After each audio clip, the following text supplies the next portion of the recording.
saya nggak mengerti mengapa penyandang masalah kesejahteraan sosial jalanan dari tahun ke tahun cenderung terus menunjukkan peningkatan. Dan ini benar-benar sangat tidak masuk di akal. Mengapa hal ini bisa terjadi di Indonesia?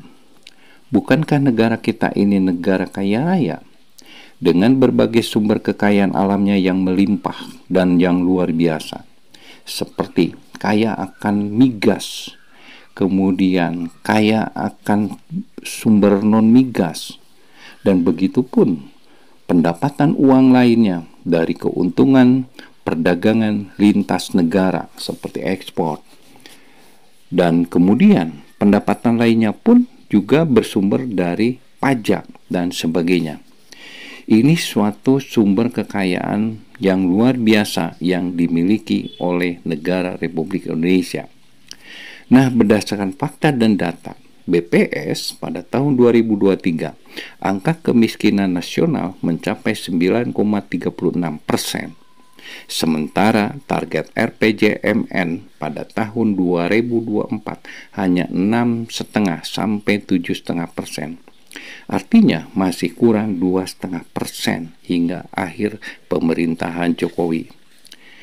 Dari rencana penanggulangan kemiskinan yang ditarget bisa menekan hingga 6,5 sampai 7,5%, ini merupakan rencana yang sangat bagus dan ideal. Namun pertanyaannya, apakah rencana tersebut sudah direalisasikan ataukah sedang berjalan menuju target pencapaian 6,5 sampai 7,5%? Atau pertanyaan lainnya, apakah rencana tersebut sangat realistis yang bisa meningkatkan kesejahteraan sosial bagi fakir miskin dan anak terlantar yang berkeadilan? Nah, menurut hemat saya, hal itu merupakan jauh panggang dari api. Pasalnya, yang saya lihat tidak ada terobosan program yang komprehensif dan atau strategi efektif dan realistis melalui model sinergitas program lintas sektor yang mampu memberikan pemenuhan kebutuhan dasar bagi fakir miskin dan anak terlantar. Di samping program-program lainnya yang bisa mengantarkan hidup mandiri dan bermanfaat bagi bangsa dan negara. Nah, kita kembali pada fakir miskin yang tercatat di BPS adalah fakir miskin yang memiliki identitas yang jelas, seperti memiliki KTP, kemudian KK, dan memiliki tempat tinggal yang tetap.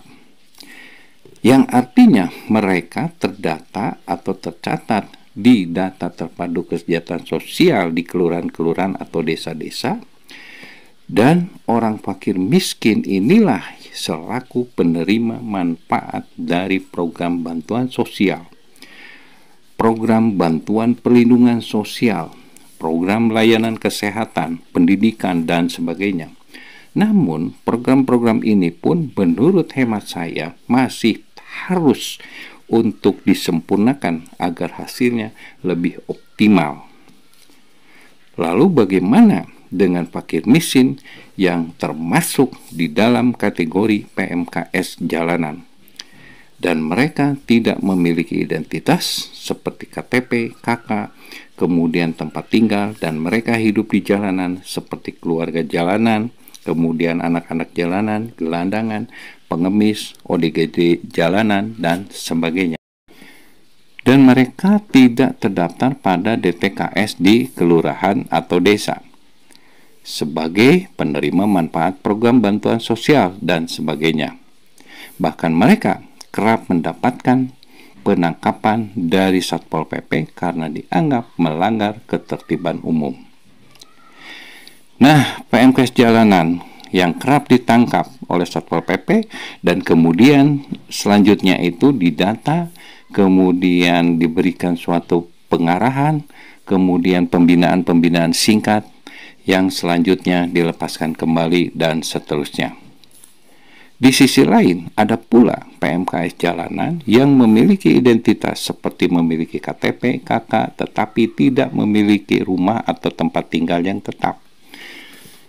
Alias mereka tidak mampu mengontrak rumah, dan mereka hidup di jalanan dan berpindah-pindah tempat. Nasibnya pun sama seperti PMKS jalanan yang tidak memiliki identitas.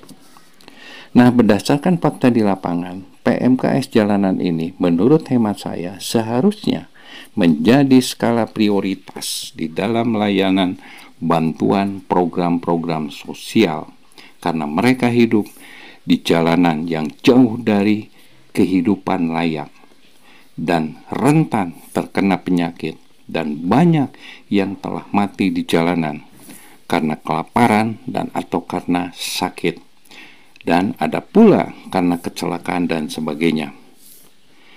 PMKS jalanan ini wajib kita tolong karena mereka adalah saudara-saudara kita sebangsa, yaitu Indonesia. Berdasarkan pengamatan kami di lapangan, bahwa PMKS jalanan di kota-kota besar di Indonesia diperkirakan berjumlah tidak lebih dari 1 juta orang. Dan mereka adalah bagian dari fakir miskin dan anak terlantar yang harus ditanggung-jawabi oleh negara. Nah, jika kita lihat lebih dalam lagi atas keberadaan PMKS jalanan, salah satu faktor penyebabnya yang paling dominan karena lemahnya intervensi program penanggulangan kemiskinan dan kurangnya keseriusan dari para pemangku kepentingan dan juga dari pihak pemerintah. Dan di sisi lain, maraknya para perampok uang negara, seperti salah satunya mega korupsi tambang sebesar 300 triliun. Uang negara sebesar ini, jika kita belikan rumah yang seharga rumah subsidi di kisaran 150 jutaan, itu bisa terbeli sebanyak 1,5 juta unit rumah. Dan jika rumah ini diberikan kepada para PMKS jalanan secara cuma-cuma, jumlahnya tidak lebih dari 1 juta orang, maka mereka telah memiliki rumah tempat tinggal yang tetap, dan dipastikan mereka tidak akan lagi menjadi PMKS jalanan dan atau diberikan suatu bantuan sosial yang bersifat lebih mendidik. Nah, terkait dengan para perampok uang negara yang menyebabkan tumbuhnya fakir miskin dan anak terlantar, sudah selayaknya para perampok tersebut juga harus dijadikan PMKS agar mereka merasakan hidup di bawah garis kemiskinan sebagai sanksi sosial dan membuat efek jera. Jika hal ini dilakukan oleh pemerintah dan atau oleh para penegak hukum, sudah bisa dipastikan bahwa negara Indonesia bebas dari perampok-perampok uang negara. Indonesia sudah pasti akan menjadi negara yang makmur dan sejahtera bagi seluruh rakyat Indonesia tanpa korupsi dan bebas PMKS jalanan. Bagaimana menurut Anda? Silakan tulis di kolom komen. Terima kasih.